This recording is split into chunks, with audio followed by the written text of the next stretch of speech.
your school? Raise your hand.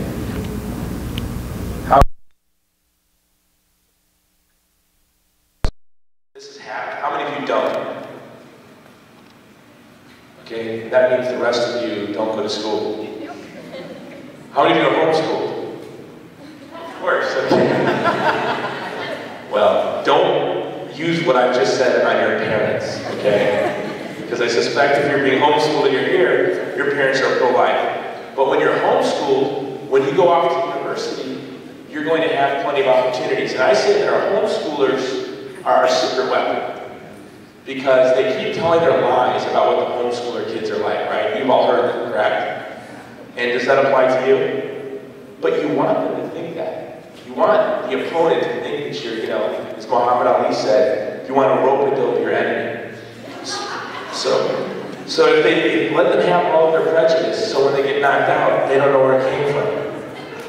I want to go over the three things that I said you're going to have to run into. Relativism, apathy, and pride, and how film can be used. When I left school, never thought I'd get a chance to save a baby again. The good news is Bella, at the last count, we know over 300 women who walked into the movie theater or rented a DVD with an abortion scheduled, but because they saw Bella, chose life.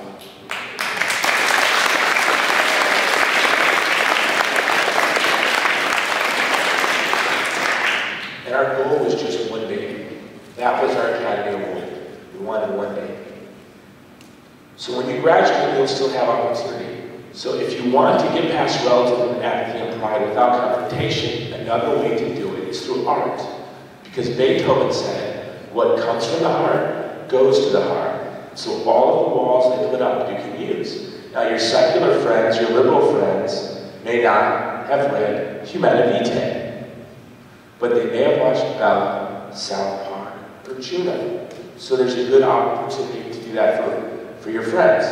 Now when you're facing people with relativism, you have to be confrontational. And I'm going to give you an example. When I was in school, and again in a philosophy class, I was a philosophy major, one of my professors said, and you're going to hear this, and if you're homeschooled or at a good Catholic school, you're not going to believe me, and your parents are going to be nodding yes.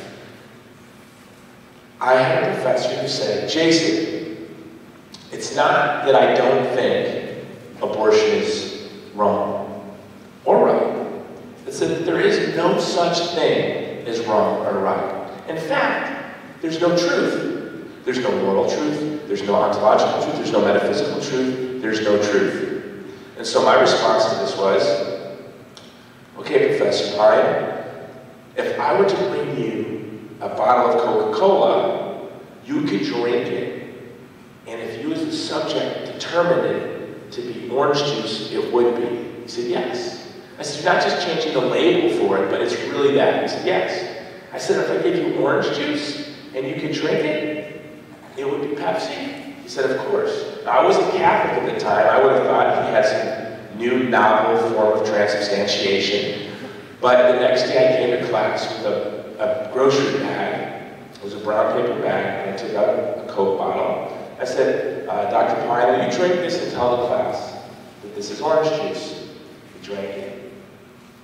He said, this is very fresh orange juice. The class laughed. I reached in. I pulled out a mayonnaise jar filled with gasoline. I said, will you drink this orange juice and tell the class it's Coca-Cola? And he said, that's not orange juice, that's gasoline. I said, whatever. I say it's orange juice, you say it's gasoline. You're going to drink it and it's going to be Coca-Cola. He didn't think that was funny. He said that I tried to poison him and complained. And I accused him of trying to poison the students. But that is the absurdity. And our Holy Father, Pope Benedict, said the culture of death relies on a dictatorship of moral relativism. So ever end at 3:20, I will. Good thing I have pretty good vision. So when you run into relativism, you have to confront it. Apathy. How many of your friends, if you bring up abortion, just really won't care? Raise your hand. Right? They just don't care. Well, how do you get them to care? You can't love them into caring. You have to confront them. show them Eduardo's video. How many of you have seen Eduardo's video with the abortion? If you type in Eduardo Veracity, Hard Truth, it's Eduardo narrating a live abortion. Show that to your friends. I was a religion teacher several years ago at a very liberal Catholic school where I was ordered to teach the options to chastity. I wasn't going to do that, so I said, brother, if I teach the options to chastity, I could get in trouble. You know, will you defend me if I do? He says, of course I will. I said, okay, then I'll do it. So the next day, I said, many of your parents are going to be upset because this is a Catholic school and I'm going to be teaching you the options to chastity. Here's brother's phone number if any of you want your parents to call in because you're shocked about what you're about to see. And I showed them the video, The Hard Truth, a live abortion. I said, here's your option to chastity. Inevitably, a lot of parents called in, and brother came furious. And I said, brother, I just did what you said. You said you'd defend me. This isn't what you meant. I had one student in my class who was pro-abortion. After he saw that video, he came up to me with tears in his eyes. And he said, Mr. Jones, I am ashamed of myself for saying I was pro-choice. I'll never say it again.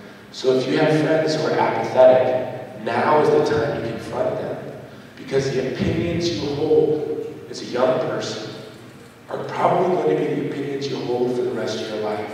So if you're 15 years old and your friend really doesn't care about abortion, and 10 years from now, she finds herself pregnant, she may just have an abortion. But if you confront them now where they're at, in 10 years, she'll choose life. And she may not even remember your name. She may think she was always pro-life. She won't know where that opinion came from. But it came from you having the courage to challenge them.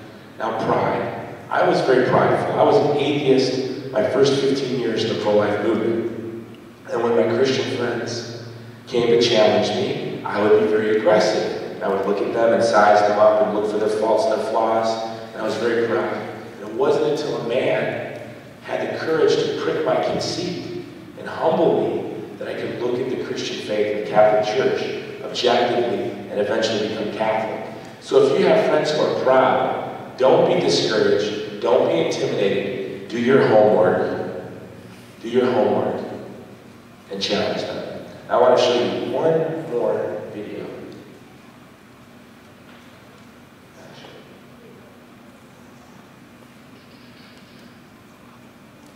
I'm not going to show this because I don't know if they edited this properly.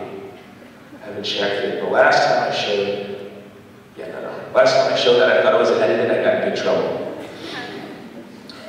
I'm going to do this later on, but I won't have. And so I want to end it on this. When I was 17, my high school girlfriend had an abortion. I was in Fort Benning, Georgia. There was nothing I could do to protect my child.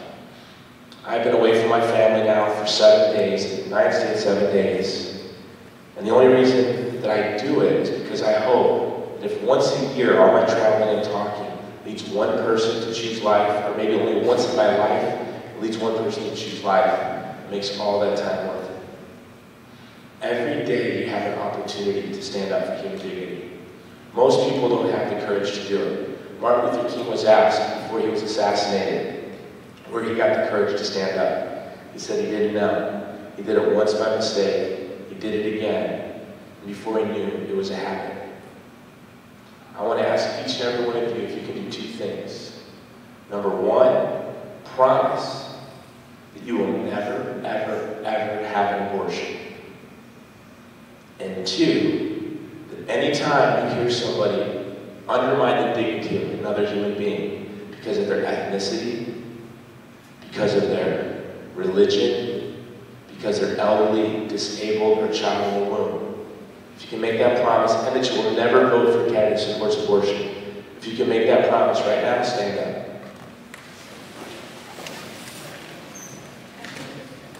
Make it happen of standing up. God bless you guys.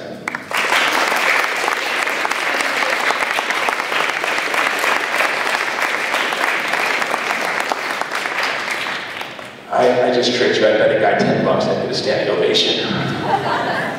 I have 3 minutes, so I guess I have time for some questions. You guys can sit down. Oh, and before I forget,